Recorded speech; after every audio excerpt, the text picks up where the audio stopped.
गुण विज्ञान नियम के फर्स्ट पार्ट में आपने जाना कि आयुर्वेद और बाकी टेक्स्ट के हिसाब से गुण कितने टाइप्स के हैं और उनका classification according to different classical text. आपने उसी वीडियो में 20 गुरुवादी गुण्स को एक एक करके डिटेल में जाना विद एग्जांपल्स। आज हम इस पार्ट में क्लिनिकल इंपॉर्टेंस ऑफ गुरुवादी गुण और बचे हुए 21 गुण्स को डिटेल में कवर करेंगे। Hello everyone, myself Piyush Shende, second year BMS student and welcome to channel simplified Ayurveda. Here we teach complex topics in simplified way. आज हम इस वीडियो में पढ़ेंगे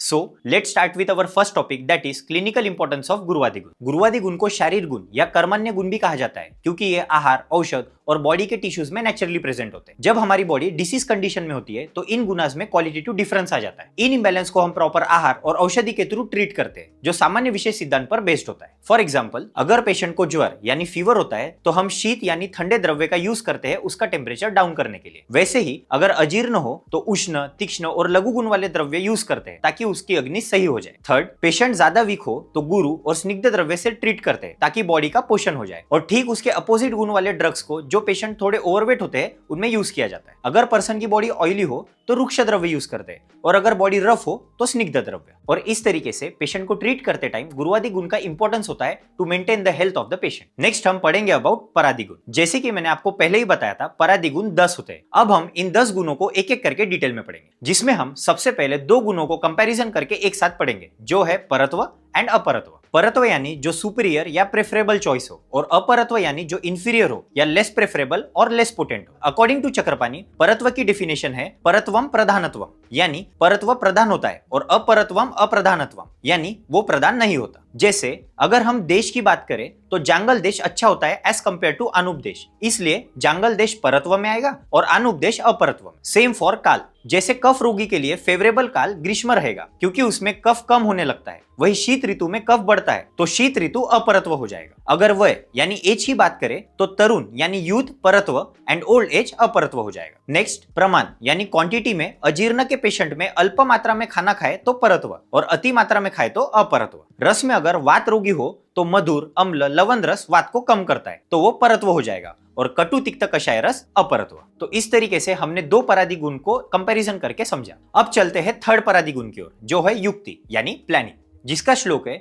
युक्तिश्च योजना यातु युज्यते। आहार, विहार और औषध की प्रॉपर प्लानिंग जिससे उसका सही तरीके से यूज किया जा सके ताकि वो त्रिकाल यानी पास्ट, प्रेजेंट और फ्यूचर में पर्सन की हेल्थ को मेंटेन कर सके। और त्रिवर्ग यानी धर्म, अर्थ और काम को अचीव किया जा सके, इसे युक्ति कहते हैं। जब हम ट्रीटमेंट प्लान करते हैं तो पर्सन का दोष, दुष्य, देश, काल, प्रकृति इन सब चीजों को कंसीडर करके प्लान किया जाता है। इसीलिए युक्ति को एज अ फोर्थ प्रमाण कंसीडर किया जाता है और यह ट्रीटमेंट पॉइंट ऑफ व्यू से बहुत ज्यादा इंपॉर्टेंट होता है। अब फोर्थ परादी गुण है संख्या। संख्या यानी आपको तो पता ही है, नंबर्स को कहते हैं। ये भी परादी गुण के अंडर आता है और ये हमारे आयुर्वेद में बहुत ज्यादा इंपॉर्टेंट होता है करेक्ट नॉलेज को एक्सप्लेन करने के लिए। फॉर एग्जाम्पल, त्रिदोष जब बोलते हैं तब हम समझते हैं कि बॉडी में 3 दोष होते हैं। सिमिलरली अष्टज्वर से हम समझते हैं कि ज्वर के 8 टाइप्स होते हैं एक्सेट्रा। अब जैसे हमने फर्स्ट और सेकंड परादी गुण पढ़ा था कंपैरिजन करके, वैसे ही हम 5th और 6th परादी गुण को पढ़ेंगे, जो है संयोग एंड विभाग। संयोग यानी कॉम्बिनेशन एंड विभाग मींस डिवीजन। संयोग की डेफिनेशन अकॉर्डिंग टू तर्क संग्रह है संयुक्त व्यवहार हेतु संयोग,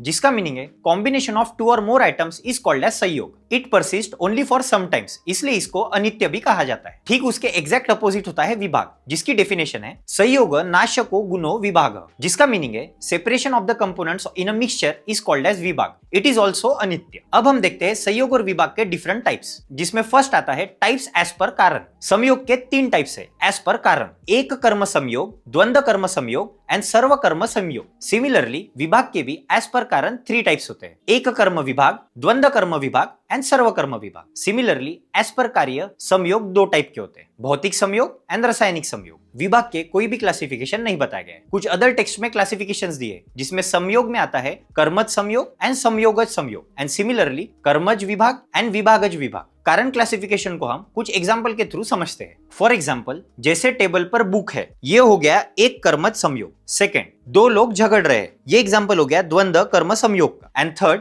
2 या 2 से ज्यादा चीजों का संयोग होना। फॉर एग्जाम्पल, क्लास में बच्चे पढ़ रहे हैं, ये एग्जाम्पल है सर्वकर्मज संयोग का। सिमिलरली विभाग के क्लासिफिकेशन में भी वैसे ही एग्जाम्पल्स आएंगे, जैसे टेबल पर से बुक हटा देना। सेकेंड, दो जन झगड़ा कर रहे हैं उनको रोक देना, या क्लास के बच्चों का घर चले जाना, ये सब विभाग के क्लासिफिकेशन में आ जाएंगे। अब चलते हैं 7 परादिगुण की ओर, जो है पृथकत्व यानी डिस्टिंग्विशिंग फैक्टर। कोई ग्रुप में से किसी ऑब्जेक्ट को उसके किसी खास क्वालिटी के बेसिस पर उसको पहचानना या अपनी अलग पहचान बनाना पृथकत्व कहलाता है। जैसे लड़का और एक लड़की दोनों अलग होते हैं क्योंकि उनके अंदर कुछ अलग कैरेक्टरिस्टिक्स होते हैं जो उन्हें डिस्टिंग्विश करते हैं, और यही डिस्टिंग्विशिंग फैक्टर्स पृथकत्व कहलाते हैं। अब 8 परादिगुण है परिमाण यानी मेजरमेंट, जिसका श्लोक है परिमाणम पुनर्मानम। परिमाण यानी मेजरमेंट या क्वांटिटी, जिससे द्रव्य को मेजर किया जाता है। ये 4 टाइप्स के होते हैं, अणु, महान, ह्रस्व और दीर्घ। 9th परादिगुण है संस्कार। संस्कार एक ऐसी क्वालिटी है जिसके थ्रू द्रव्य के जो नेचुरल क्वालिटीज है उसके अंदर चेंज लाया जाता है ताकि उसके जो इफेक्ट्स है वो और ज्यादा पोटेंट हो सके। भावना, मर्दन, प्रक्षालन, अग्नि संयोग, मंथन, देश, काल आदि संस्कार के अलग अलग प्रोसेसेस होते हैं। संस्कार के 3 टाइप्स होते हैं, जिसमें फर्स्ट है वेग। इसे मूर्त द्रव्य की गति या मूवमेंट कहा जाता है। सेकेंड टाइप है भावना, ये केवल आत्मा को स्मरण या अनुभव होता है। एंड थर्ड है स्थिति पाकत्व, ये इलास्टिक नेचर होता है जिसमें ऑर्गन्स अपने ओरिजिनल पोजीशन या क्वालिटीज पर वापस आ जाते हैं। एंड लास्टली 10th परादिगुण इज अभ्यास, जिसका श्लोक है भाव अभ्यासनम अभ्यासः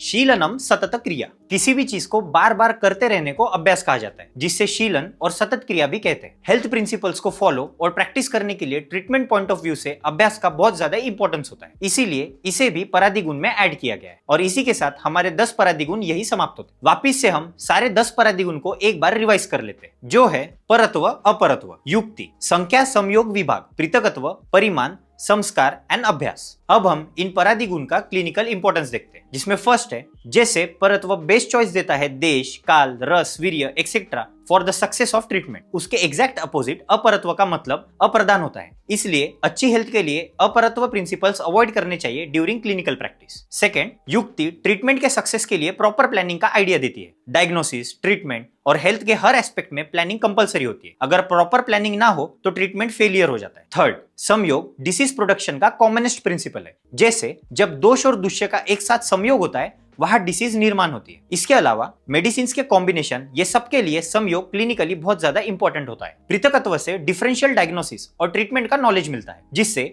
डिसीज को डिस्टिंग्विश करके प्रॉपर प्लानिंग की जा सकती है। एंड फिफ्थ, अभ्यास या सतत क्रिया ट्रीटमेंट का प्राइम बेसिक प्रिंसिपल है, जो गोल ऑफ ट्रीटमेंट अचीव करने में हेल्प करता है। ऐसे ही बाकी के जो परादिगुण है इनका भी क्लिनिकली बहुत ज्यादा इंपॉर्टेंस होता है, इसीलिए हमें इसे बहुत अच्छे से समझना चाहिए। नाउ नेक्स्ट टॉपिक इज आध्यात्मिक गुण और आत्मा गुण। आध्यात्मिक गुण या आत्मा गुण 6 होते हैं, जो है सुख, दुख, इच्छा, द्वेष, बुद्धि एंड प्रयत्न। नोट, स्मृति, चेतना, धृति और अहंकार जैसे गुण भी आत्मा के ही होते हैं, लेकिन इन्हें बुद्धि के अंदर कैटेगराइज किया जाता है, इसीलिए आत्मा के गुण 6 ही होते हैं, ऐसा याद रखना। तो चलिए फर्स्ट आत्मा का गुण पढ़ते हैं, जो है सुख, जिसका श्लोक है सर्वेशाम अनुकूल वेदनीयम सुखम। ऐसे अनुग्रह यानी काइंडनेस, अनुराग यानी अफेक्शन, इष्ट उपलब्धि यानी अटेनमेंट ऑफ डिजायर्ड ऑब्जेक्ट और प्रसन्नता यानी हैप्पीनेस, जो हमारे इंद्रिय, मन और आत्मा को कंफर्ट देते हैं, उसे सुख कहते हैं। सेकंड आत्मा का गुण है दुख, जिसका श्लोक है सर्वेशाम प्रतिकूल वेदनीयम दुखम। जब गलत कर्म और अधर्म के कारण माइंड, आत्मा और सेंसेस को तकलीफ महसूस होती है, उस स्टेट को दुख कहते हैं। थर्ड आध्यात्मिक गुण है इच्छा,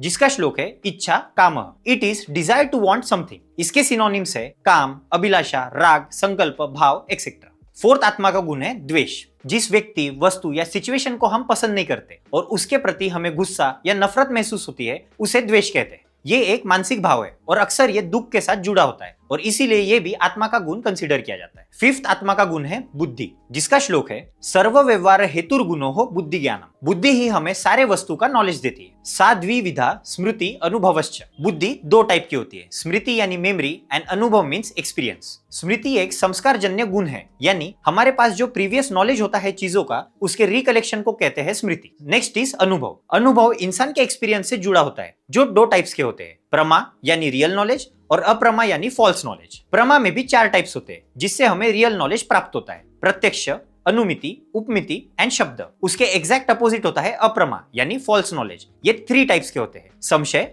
विपर्य एंड तर्क। अब लास्ट 6th आत्मा का गुण होता है प्रयत्न यानी एफर्ट्स, जिसका श्लोक है कृति प्रयत्नम। इट इज एन एफर्ट और spirit to perform certain activities. Now next subtopic is importance of आध्यात्मिक गुण। आध्यात्मिक गुण इंसान को सद्वृत्त यानी अच्छा आचरण या गुड बिहेवियर और आचार रसायन यानी हेल्दी और पॉजिटिव डेली हैबिट्स फॉलो करने के लिए गाइड करता है। इससे फिजिकल और मेंटल हेल्थ अच्छी रहती है और व्यक्ति पुरुषार्थ चतुष्टय यानी धर्म, अर्थ, काम और मोक्ष को अटेंड कर सकता है। अब लास्ट क्लासिफिकेशन है वैशेषिक गुण और भौतिक गुण और इंद्रियार्थ गुण। वैशेषिक गुण, जिसे हम इंद्रियार्थ गुण भी कह सकते हैं, ये 5 होते हैं: शब्द, स्पर्श, रूप, रस और गंध। ये 5 गुण हम एक साथ एक टेबल के थ्रू पढ़ेंगे, जिससे आपको ये पांचों गुण बहुत इजीली लर्न हो जाएंगे। सबसे पहला गुण है शब्द, जो स्रोतेंद्रिय यानी ईयर से हम परसीव करते हैं। ये आकाश महाभूत का तन्मात्रा होता है। ये 2 टाइप्स के होते हैं, धन्वात्मक यानी इंस्ट्रूमेंटल, और दूसरा होता है वर्णात्मक यानी साउंड ऑफ स्पीच। जैसे मैं अभी जो बोल रहा हूं और आप जो सुन रहे हैं वो वर्णात्मक शब्द है। सेकंड गुण है स्पर्श, ये त्वग इंद्रिया यानी स्किन से परसीव होता है और ये वायु महाभूत का तन्मात्रा होती है। स्पर्श 3 टाइप्स के होते हैं, शीत यानी ठंडा, उष्ण यानी गर्म, और थर्ड है अनुष्ण शीत यानी ना ज्यादा ठंडा ना ज्यादा गर्म। अब उष्ण है यानी उसमें अग्नि महाभूत तो रहेगा, शीत में जल और अनुष्ण शीत में पृथ्वी और वायु महाभूत। इसका मतलब एक्सेप्ट आकाश महाभूत बाकी चारों क्वालिटीज स्पर्शेंद्रिया से परसीव की जा सकती, जैसे खर, द्रव, चल, उष्ण गुण एक्सेट्रा। थर्ड गुण है रूप, जो चक्षु इंद्रिया यानी आइस से परसीव होता है और ये अग्नि का तन्मात्रा होता है। ये अग्नि, जल और पृथ्वी महाभूत में देखने को मिलता है। फॉर एग्जाम्पल, अगर पृथ्वी के ही गुण के टाइप्स देखे तो वो 7 टाइप्स के होते हैं, जो है शुक्ल, नील, पीत, अरुण, हरित, कपिश एंड चित्र। फोर्थ गुण है रस, जो रसेंद्रिया यानी टंग से परसीव होता है और जल महाभूत का तन्मात्रा होता है। जैसे कि हम सबको पता है रस 6 टाइप्स के होते हैं, मधुर, अम्ल, लवण, कटु, तिक्त और कषाय। और लास्ट गुण है गंध, जो घ्राणेन्द्रिया यानी नोज से परसीव होता है और पृथ्वी महाभूत का तन्मात्रा होती है। ये भी 2 टाइप्स के होते हैं, सुरभि और असुरभि। अब अगर ये आपको पूरा टेबल याद भी नहीं रहा तो बस ये सीक्वेंस याद रखना है, जो है शब्द, स्पर्श, रूप, रस और गंध, और इसके अपोजिट आकाश, वायु, अग्नि, जल और पृथ्वी। अब आकाश में क्या होते हैं? बादल। तो जब वो गरजते हैं तो हम किससे सुनते हैं? ईयर से। तो शब्द को ईयर से याद रखना है। सेकेंड गुण है स्पर्श, तो टच हमें कैसे महसूस होता है? थ्रू स्किन, तो स्पर्श के लिए स्किन याद रखना है। थर्ड है रूप, हम किसी का भी रूप किससे देखते हैं? आंखों से, तो रूप गुण के लिए आईज याद रखें। फोर्थ गुण है रस, हम जो खाना खाते हैं उसका रस का स्वाद किससे लेते हैं? टंग से, तो रस गुण के लिए टंग याद रखें। एंड लास्टली गंध यानी स्मेल, जो हम नाक से लेते हैं, तो गंध गुण के लिए नोज याद रखें। नाउ लास्ट सब टॉपिक इज इंपॉर्टेंस ऑफ वैशेषिक गुण। वैशेषिक गुण का नॉलेज पेशेंट के एग्जामिनेशन में बहुत ज्यादा इंपॉर्टेंट होता है। इससे पंचेंद्रिया के हीन योग, मिथ्य योग और अति योग को चेक किया जाता है, जो रोग का कारण बनते हैं, और इससे हम सम्यक योग भी जान सकते हैं, जिससे पर्सन स्वस्थ यानी हेल्दी रहता है। इसी के साथ हमारा गुण विज्ञानियम चैप्टर यही समाप्त होता है। आई होप आपको पूरे 41 गुण और उसके क्लिनिकल इंपॉर्टेंस अच्छे से समझ में आ गए होंगे। गुण विज्ञानियम के दोनों पार्ट्स को आपको एक साथ देखना है और फिर उसको पढ़ना है। फर्स्ट पार्ट की लिंक डिस्क्रिप्शन में दी गई है एंड आई एम श्योर उसके बाद आपको कोई भी कंफ्यूजन नहीं होगी। That's it for this video. Thank you for watching till and. Stay healthy and keep simplifying.